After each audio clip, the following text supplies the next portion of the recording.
is Shawn Lane, this incredible new guitarist who has simply exploded onto the music scene recently? Known up till now by only those who have seen him play live or have watched his bootleg videos, Shawn Lane's reputation as a monster player is now bringing him worldwide attention.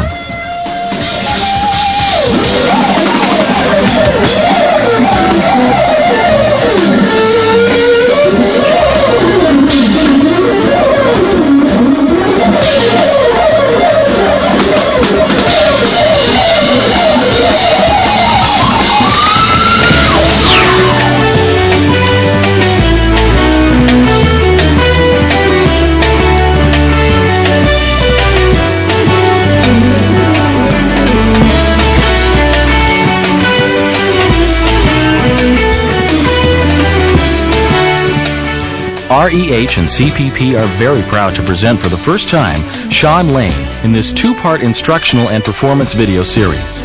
So we hope you enjoy getting to know this very talented and amazing musician, Shawn Lane.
Welcome to my instructional video.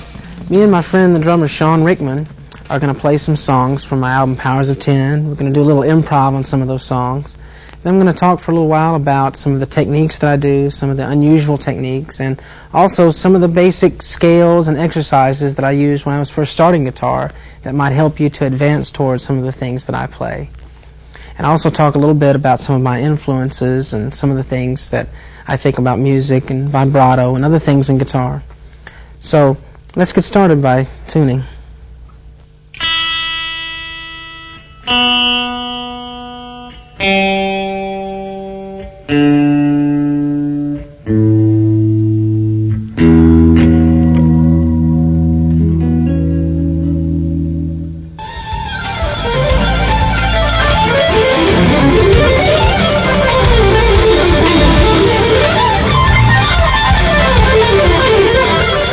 Well, I've been asked a lot over the years how I developed a lot of the techniques that I use, especially people are interested in a lot of the fast techniques, and they're always asking me about exercises and the different kinds of things that I've done to learn and to play and execute the fast things that I play. And the answer is it's not a very simple thing. People expect an answer real quick, and it takes a long time. So hopefully I can explain some things in this section that'll give you an insight into that. I've been playing about 19 years, and I started a lot of the heavy practicing I did when I was about 12, 13 years old. I practiced, constantly then, but I haven't practiced, worked on the technique much in probably 8 or 9 years. I've worked mostly now on just musicality and what to do with the technique. But a lot of the techniques I evolved were based on my love for instruments other than guitar. I listen to a lot of piano recordings and a lot of saxophone recordings.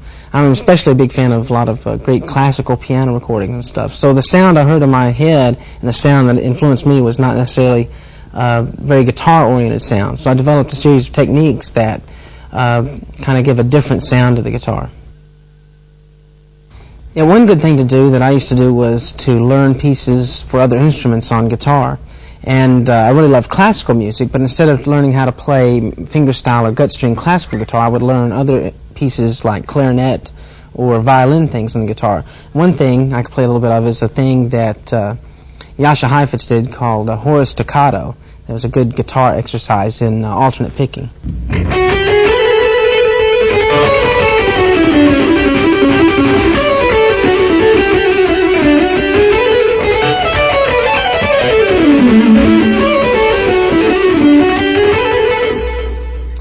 Okay, that's a good example of a piece that's a classical piece for violin, played on guitar. It's kind of a lot of fun.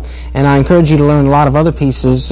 Just look up any pieces, especially for violin or clarinet or flute. Those instruments transcribe well to guitar in the classical realm. There's a lot of single note type playing that you can do that if you want to get into classical music but not gut string classical guitar, that I would encourage you to learn a lot of the single line violin, concerto type pieces and things like that. This is a lick that I developed that's kind of a variation on a fairly commonly played lick that's most of the time when it's played it's picked, all the notes are picked. And I developed a way to play it that it's still picking but it gives it a more legato sound. Let me play it for you.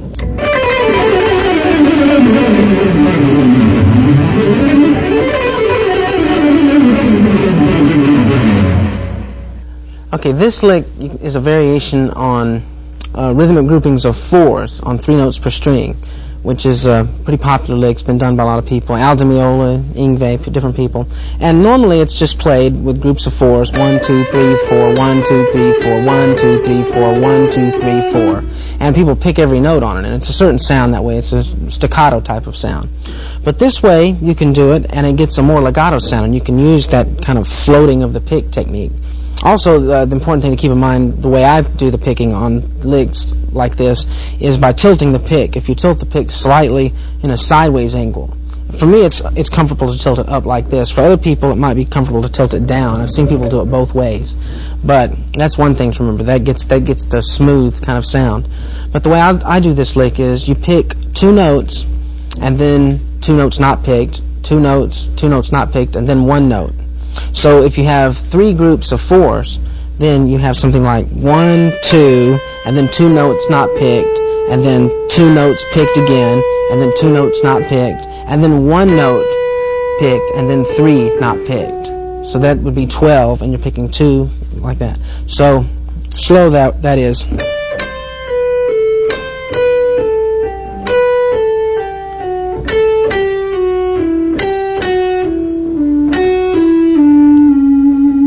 And then it has a different kind of sound to it. It's more legato.